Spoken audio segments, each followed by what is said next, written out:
ఈ ఫోటో చూసారుగా, చూడడానికి చాలా ఫన్నీగా ఉంది కదా. ఇంటర్నేషనల్ స్పేస్ స్టేషన్లో సునీత విలియమ్స్ ఇలా పోజ్ ఇచ్చారు.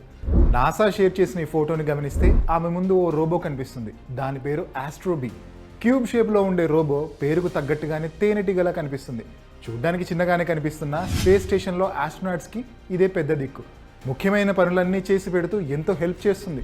సోలార్ ప్యానెల్స్ని తుడుస్తుంది. ఆర్బిటింగ్ ల్యాబ్లో ప్రయోగాలకు సంబంధించి అంతా డాక్యుమెంట్ చేయడం నుంచి నావిగేషన్ వరకు అన్నీ చేసేస్తుంది. అంతరిక్షంలో ఉన్న చెత్తని శిథిలాలను తొలగిస్తుంది ఈ ఆస్ట్రోబీ. అక్కడి వాతావరణానికి ఎలాంటి డిస్టర్బెన్స్ లేకుండా ఇది హెల్ప్ చేస్తుంది. సింపుల్గా చెప్పాలంటే ఆస్ట్రోనాట్స్కి ఓ మంచి పనుడిగా ఉంటుంది ఈ రోబో. ఇది ఒక్కటే కాదు, ఈ మధ్య కాలంలో ఇలాంటి రోబోల వినియోగం పెరుగుతోంది. వీటిలో కొన్ని సోలార్ ప్యానెల్స్ని తుడవడంతో పాటు పరిసరాలను పరిశుభ్రంగా ఉంచుతాయి.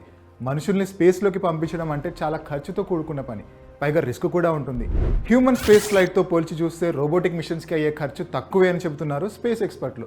దీనికి ఓ ఎగ్జాంపుల్ కూడా ఇస్తున్నారు.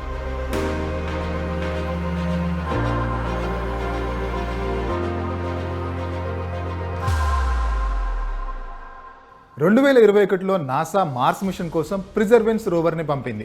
దీనికోసం చేసిన ఖర్చు $2.7 బిలియన్.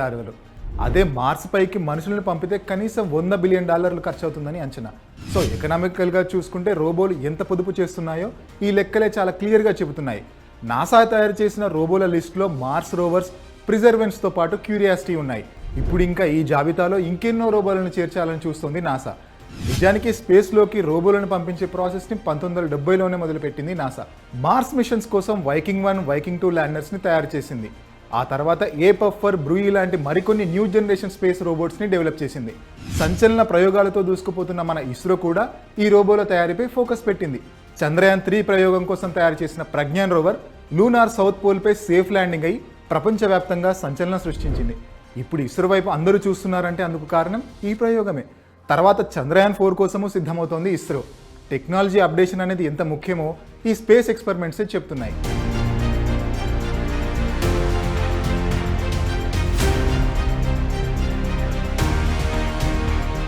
ఇదంతా సరే, ఇకపై స్పేస్లోకి మనుషుల్ని పంపడం కన్నా రోబోలనే పంపుతారా? ఖర్చు తగ్గించుకోవడం కోసం దీన్నే ఫాలో అవుతారా అన్నదే ఇప్పుడు జరుగుతున్న పెద్ద డిబేట్. అయితే స్పేస్ మిషన్స్లో ఆస్ట్రోనాట్స్కి సాయం అందించాలన్న ఉద్దేశంతో వీటి తయారీ జరుగుతోంది. మనుషులు వెళ్లలోని చోటికి వెళ్ళి ఇవి చకచకా పనులు చేసుకుని వచ్చేస్తున్నాయి. ఎలాంటి ఎక్స్ట్రీమ్ కండిషన్స్లో అయినా పనిచేస్తాయి. ఆర్టిఫిషియల్ ఇంటెలిజెన్స్తో పనిచేసే ఈ రోబోలు రియల్ టైంలో ఎంతో కీలకమైన డేటాని సేకరించి అందిస్తాయి. డైనమిక్ ప్రెజర్ని, ఏరోడైనమిక్ స్ట్రెస్ని తట్టుకునేలా వీటిని తయారు చేయడం వల్ల పెద్దగా ఇబ్బంది కూడా ఉండదు. అయితే ఈ స్పేస్ రోబోట్స్లో ప్రధానంగా 3 టైప్స్ ఉంటాయి. అందులో మొదటిది humanoid support robots. Canada space agency తొలిసారి క్యానడామ్ అనే హ్యూమనాయిడ్ సపోర్ట్ రోబోని తయారు చేసింది. ఆస్ట్రోనాట్స్కి సంబంధించిన రోజువారీ పనుల్లో ఇవి సాయం చేస్తాయి. ఇక రెండో రకం ప్లానిటరీ రోవర్స్.